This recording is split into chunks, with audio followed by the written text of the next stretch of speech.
¿Qué tal? ¿Cómo están amigos y amigas de esta comunidad? Como siempre un gusto, como siempre un placer que nos acompañe, que nos permita platicar con ustedes, por supuesto, de todo lo que acontece a nivel nacional e internacional. Y ahora vamos a platicar de un trabajo que se publicó en Dominga, pues esta sección del parte del periódico Milenio que cada fin de semana pues presenta diversos trabajos periodísticos, todos ellos de muchísima, muchísima calidad. Y para mí, de verdad se los digo, es un orgullo, es un honor poder platicar con mi querido Ricardo Valdera sobre uno de estos, el cual se refiere directamente a una pandilla llamada Los Vikingos, a la policía, a la autoridad, a la Dirección Federal de Seguridad, en fin, vaya, vaya historia que nos encontramos precisamente en Dominga y de la cual voy a platicar contigo, mi querido Ricardo. ¿Cómo estás? Querido Jesús, muy contento de compartir, como siempre, espacios contigo y no solo los viernes. Muchas gracias por la invitación, querido. Hombre, oye, pues a ver, platícanos un poco. ¿Quiénes eran estos vikingos? ¿Por qué los seguía la autoridad? ¿De qué se trata? ¿Cómo juega la mal llamada guerra sucia? En fin. Es una historia que se compone de muchos elementos. El proyecto periodístico surge luego de 2 años de análisis de documentos o de análisis a documentos de la extinta Dirección Federal de Seguridad, posteriormente CISEN, un aparato represor configurado por el Partido Revolucionario Institucional, el PRI, principalmente con el objetivo y presuntamente de contener grupos comunistas en México. Sin embargo, ocurren diversos episodios en el transcurso de la existencia de este aparato militar o paramilitar del gobierno de México que hacen dudar que era solo únicamente una estrategia para tratar de inhibir a movimientos comunistas.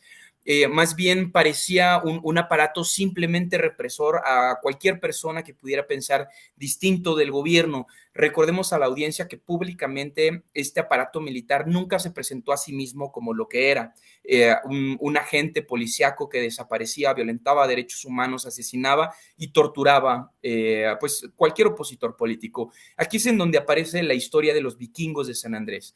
Para hablar de esto hay que situarnos en el México de los años 70, en donde por azares del destino principalmente se empezó a denominar vikingo a toda aquella persona que tuviera apariencia de pandillero o pandillera. Es decir, que estuvieran desalineados, que formaran parte de una agrupación de jóvenes o banda, en algunos casos sí había movimientos criminales, y aquí es en donde surge el movimiento de estudiantes vikingos de San Andrés, es decir, a sí mismos utilizaban la expresión para reapropiársela y resignificarla. ¿Qué objetivo tenían los vikingos de San Andrés? Bueno, exclusivamente la de la participación política en lo que entonces era la Universidad de Guadalajara, ahora Universidad Benemérita de Guadalajara. La principal discusión que tenían es que la Universidad de Guadalajara contemplaba su propio grupo de choque para apaciguar a los estudiantes, la Federación de Estudiantes, era la FEU, la Federación de Estudiantes de Guadalajara.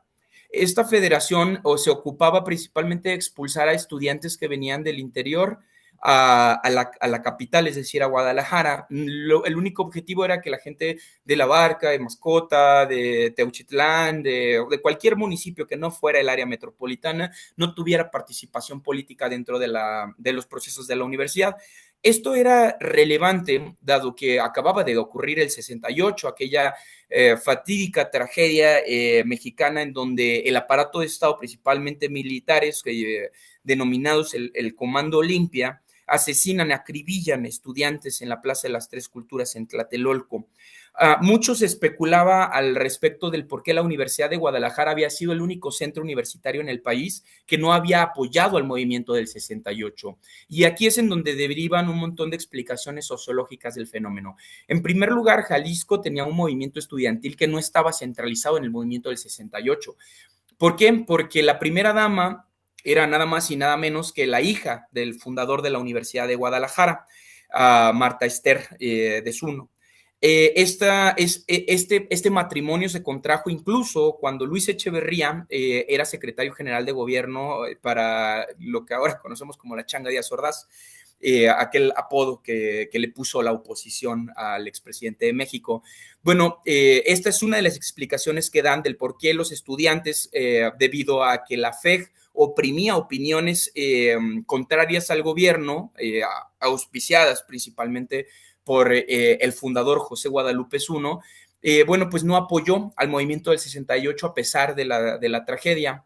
En segundo plano, ya una vez llegando Luis Echeverría al poder, es decir, en 1972, si mi memoria no me falla, bueno, este aparato represor se perpetúa y los vikingos de San Andrés se configuran justo para hacer frente a la FEG.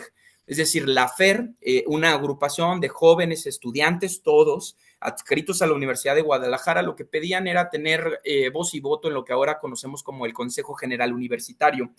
Esto, bueno, ocurrió. De hecho, algunos vikingos ahora tienen puestos políticos dentro de la Universidad de Guadalajara, por lo cual podemos hablar de un avance. Sin embargo, hay algunos detalles que son muy interesantes. Por ejemplo, descubrimos ya con pruebas del Estado que Luis Echeverría mandó espiar a su propia esposa.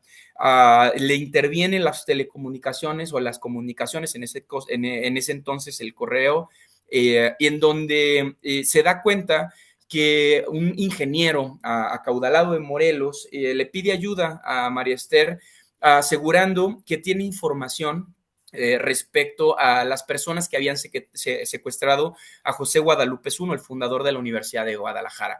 Bueno, este secuestro se le atribuye a los vikingos de San Andrés y hasta el momento nadie sabe por qué lo dejaron libre, porque, bueno, siendo muy rudos con lo que estaba ocurriendo en ese momento, el momento de la guerrilla, en donde el Estado desaparecía movimientos, estos movimientos guerrilleros ya habían cometido otros delitos como robo, como enfrentamientos. Recordemos también la fuga de un centro penitenciario en Jalisco, en donde mueren dos elementos de la policía a manos de vikingos. Que eran considerados presos políticos en un contexto en donde la ley de amnistía todavía no se configuraba.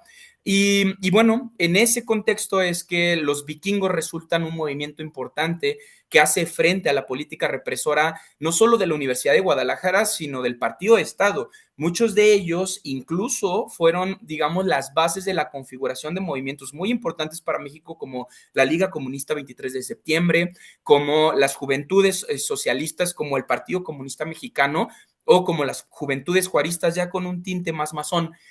Sin embargo, todas tenían como objetivo únicamente la participación política. En este mismo reportaje entrevistamos a un ex comandante Olimpia que también formó parte de la Dirección Federal de Seguridad adscrita a Jalisco, quien nos revela que uno de los motivos por los cuales los vikingos de San Andrés habrían liberado a este personaje, a José Guadalupe Zuno, el fundador de la Universidad de Guadalajara, es porque habría pedido o habría intervenido su otro hijo, quien además estaba acusado de asesinar a dos policías y de traficar con estupefacientes. Bueno, este policía directamente reconoce que él movía marihuana de Jalisco a Mascota para el hijo de José Guadalupe Zuno, por lo cual podemos asumir que la Dirección Federal de Seguridad efectivamente controlaba gran parte del flujo de estupefacientes que se utilizaban en la zona, al mismo tiempo que le hacían el trabajo sucio a los diferentes niveles de poder del Estado, no sea,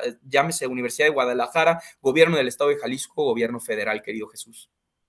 Oye, gran parte de esta excelsa historia que presentas, querido Ricardo, y que ahora nos permites compartirla en este momento, hay varios puntos que a mí me llaman mucho la atención, desde el sentido de pertenencia por parte de estos jóvenes de los vikingos, la manera en cómo influyeron en toda esta concepción que se tenía de la juventud de esa época.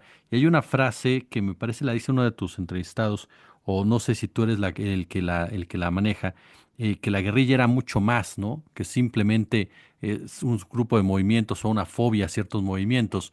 Y aparte de todo, esta rivalidad que bien planteas entre los vikingos y la Federación de Estudiantes de Guadalajara, una Federación de Estudiantes de Guadalajara, tú lo sabes mejor que yo, que estaba alineada completamente con la extrema derecha.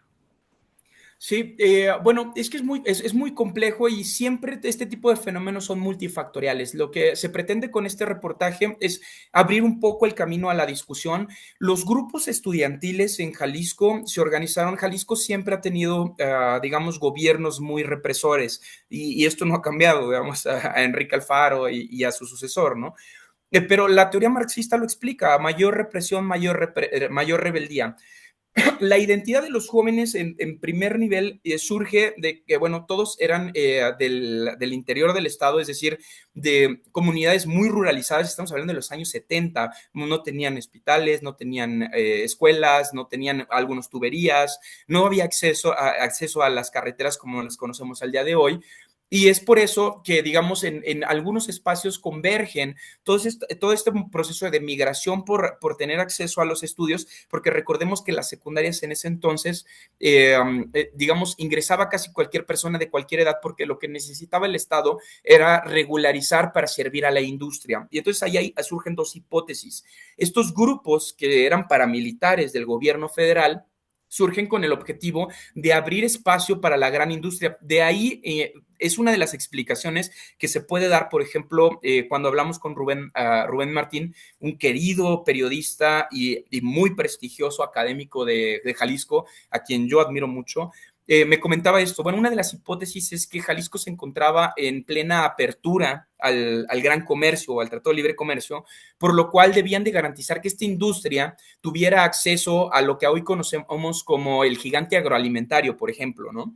Es decir, la gran industria extrayendo la riqueza natural sin ningún tipo de rebeldía. Y como estos jóvenes venían justo de estos territorios que ahora sabemos que son territorios tomados, había que criminalizarlos. En primer lugar, generar el conflicto a través de la FEG y la FER, es decir, estos dos grupos, uno del lado del poder del PRI y del, bueno, del poder político que tiene la Universidad de Guadalajara, y por el otro lado, pues jóvenes con inquietudes y sí, organizados y sí, muchos de ellos violentos, se asumen a sí mismos como un barrio bravo. Hoy en día sigue siendo un barrio bravo, no es lo mismo que un barrio peligroso. Un barrio bravo se defiende, un barrio peligroso pues es prácticamente inhabitable. San Andrés es bellísimo en esto porque hay mezcla de culturas, hay personas ahora mismo que se siguen apropiando de esta identidad. Me ponía uno de los lectores que hoy día el grupo de ciclistas de San Andrés se llama los Vikingos de San Andrés, reapropiándose de esta lucha